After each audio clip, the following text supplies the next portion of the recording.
parle. Chaque jour, Charles et Carole vous présentent la leçon de l'école du sabbat.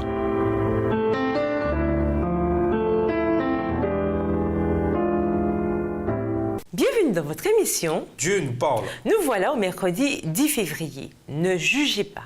Le sermon sur la montagne intervient au début du ministère de Jésus. Ce fut une révolution.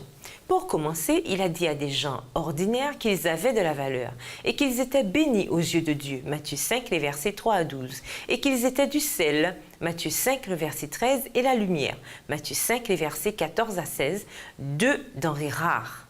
Il a parlé de l'importance de la loi de Dieu, Matthieu 5, les versets 17 à 19, tout en mettant en garde contre le fait d'essayer d'impressionner les autres par son bon comportement, Matthieu 5, le verset 20. Jésus a également indiqué que la moralité est déterminée par les pensées d'une personne et non simplement par ses actes, Matthieu 5, les versets 21 à 28, même si l'on doit aussi faire attention à ses actes, Matthieu 5, les versets 29 et 30. Comme on le lit dans tout le sermon, on peut voir qu'il a couvert toute la gamme de l'existence et des relations humaines, voir Matthieu 5 à Matthieu 7, le verset 27. Lisons Matthieu 7, les versets 1 à 5.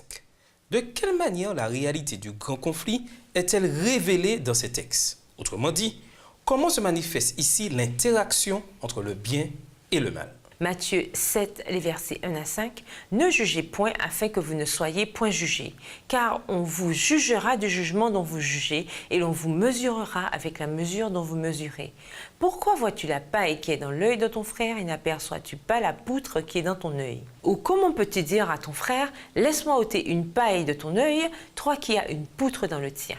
Hypocrite, ôte premièrement la poutre de ton œil, et alors tu verras comment ôter la paille de l'œil de ton frère. » Ne jugez pas afin de ne pas être jugés. Ne vous croyez pas meilleurs que les autres. Ne vous érigez pas en juge. Incapable comme vous l'êtes de discerner les mobiles, vous n'êtes pas qualifié pour juger autrui. En faisant porter vos critiques sur quelqu'un, c'est votre sentence que vous prononcez, car vous montrez par là que vous êtes un affilié de Satan, l'accusateur des frères. Le Seigneur, examinez-vous vous-même pour voir si vous êtes dans la foi. Éprouvez-vous vous-même, voilà notre œuvre. Quand Jésus a dit à ses auditeurs de ne pas juger, il a dit deux choses importantes. La première, c'est la raison pour laquelle nous jugeons les autres, parce que nous faisons nous aussi précisément la chose que nous condamnons. Matthieu 7, les versets 1 et 2. Nous détournons l'attention de nous-mêmes en nous assurant que tout le monde a les yeux braqués sur la personne que nous condamnons plutôt que sur nous.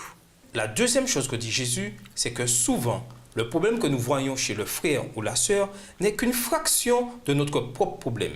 Un problème dont nous ne sommes peut-être pas conscients. C'est tellement facile de voir un peu de sciure dans l'œil de l'autre, alors que nous sommes incapables de voir la grande poutre en bois dans le nôtre. Quelle est la différence entre juger quelqu'un et juger de la droiture ou non de ses actes? Et pourquoi cette distinction est-elle très importante? Et nous vous laissons avec cette question de réflexion. Pouvons-nous faire l'expérience du repos en Christ sans observer le sabbat? Justifiez votre réponse. Au revoir. Et à demain si Dieu veut. Dieu nous parle. Chaque jour, Charles et Carole vous présentent la leçon de l'école du sabbat.